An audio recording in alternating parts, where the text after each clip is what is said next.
साथियों, आप सभी का वेलकम है आप सभी के चैनल L2 भैया पर।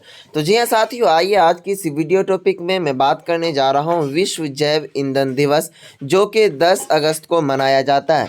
देखिए साथियों, ये एक नॉलेजेबल वीडियो होती है और ये आपका जो नॉलेज होता है ये कभी कोई बेकार नहीं जाता। अगर नॉलेज मिलती है तो वो ले लेना चाहिए, चाहे जैसे भी हो। जी हाँ साथियों, इल्म एक ऐसी दौलत है जो कभी घटती भी नहीं और कभी कमती भी नहीं है। तो चलिए साथियों, देखेंगे विश्व जैव ईंधन दिवस क्या है, इनको क्यों मनाया जाता है, इनको पहली दफ़ा कब मनाया गया था, इनका सारा डिटेल हम इस वीडियो में कवर करेंगे। तो चलिए शुरू करते हैं। इससे पहले मैं आपसे एक रिक्वेस्ट करूंगा कि अगर आप इस चैनल पर पहली बार विजिट किया है तो चैनल को ज़रूर सब्सक्राइब कर लें और बेल आइकन को प्रेस कर लें ताकि इसी तरह की वीडियोज़ आपको मिलती रहे। तो चलिए शुरू करते हैं। तो देखेंगे साथियों, विश्व जैव ईंधन दिवस क्या है। तो विश्व जैव ईंधन दिवस हर साल 10 अगस्त को मनाया जाता है। यह दिवस पहली बार 2015 में पेट्रोलियम और गैस मंत्रालय द्वारा मनाया गया था।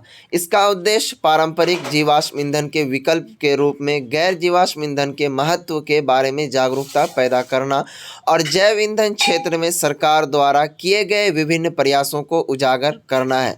यह दिन सर रुडोल्फ डीजल के अनुसंधान प्रयोगों का भी सम्मान करता है, जिन्होंने वर्ष 1893 में मूंगफली के तेल से एक इंजन चलाया था। अब चलते हैं, बात करते हैं कि जैव ईंधन क्या है।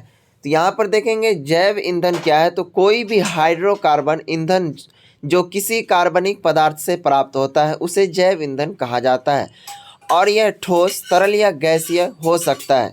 इसका उपयोग डीजल, पेट्रोल या अन्य जीवाश्म ईंधन के अलावा बदलने के लिए किया जा सकता है।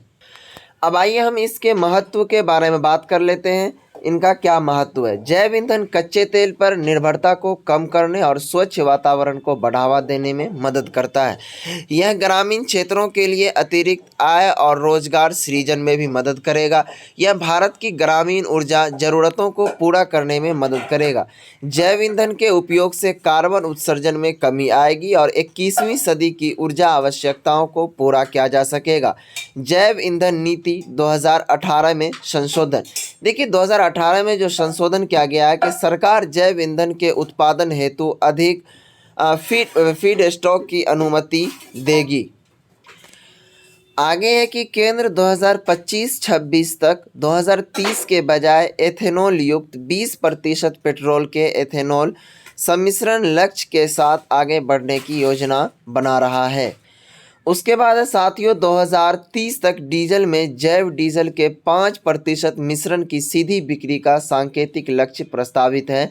यह मेक इन इंडिया कार्यक्रम के तहत विशेष आर्थिक क्षेत्रों SEG निर्यात उन्मुख इकाइयों EOU में स्थित इकाइयों द्वारा देश में जैव ईंधन के उत्पादन को बढ़ावा देगा। सरकार ने राष्ट्रीय जैव ईंधन समन्वय समिति NBCC में नए सदस्यों को जोड़ने की अनुमति दी है। विशिष्ट मामलों में जैव ईंधन के निर्यात की अनुमति दी जाएगी।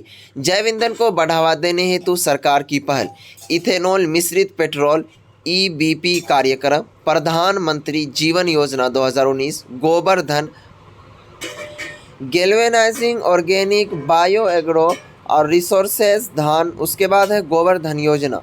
उसके बाद साथियों कहा गया है रीपर्पस यूज्ड कुकिंग ऑयल। उसके बाद आगे कह रहा है कि जैव ईंधन बनाने के लिए इस्तेमाल की जाने वाली फसलें आमतौर पर चीनी जैसे गन्ना, चुकंदर और मीठा शरबत, स्टार्च जैसे मक्का और टैपिओका या तेल जैसे सोयाबीन, रेपसीड, नारियल, सूरजमुखी हैं। इसके प्रकार मुख्यतः जैव ईंधन 2 प्रकार के होते हैं। आपसे सवालात भी पूछे जा सकते हैं कि जैव ईंधन कितने प्रकार के होते हैं। तो जैव ईंधन मुख्यतः 2 प्रकार के होते हैं, प्राथमिक जैव ईंधन और माध्यमिक जैव ईंधन। प्राथमिक जैव ईंधन क्या होता है? कार्बनिक पदार्थ जिनका उपयोग असंसाधित रूप में किया जाता है, जैसे कि ईंधन की लकड़ी मुख्य रूप से हीटिंग, खाना पकाने, बिजली उत्पादन के लिए की जाती है।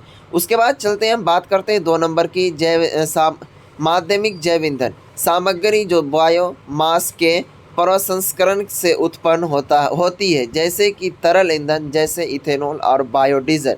तो जी हाँ साथियों, आप सभी को इस वीडियो में हमने बताया कि विश्व जैव ईंधन दिवस जो मनाया जाता है 10 अगस्त को, वो क्यों मनाया जाता है, क्या है। आप कमेंट बॉक्स में ज़रूर बताइएगा साथियों ये वीडियो कैसी लगी।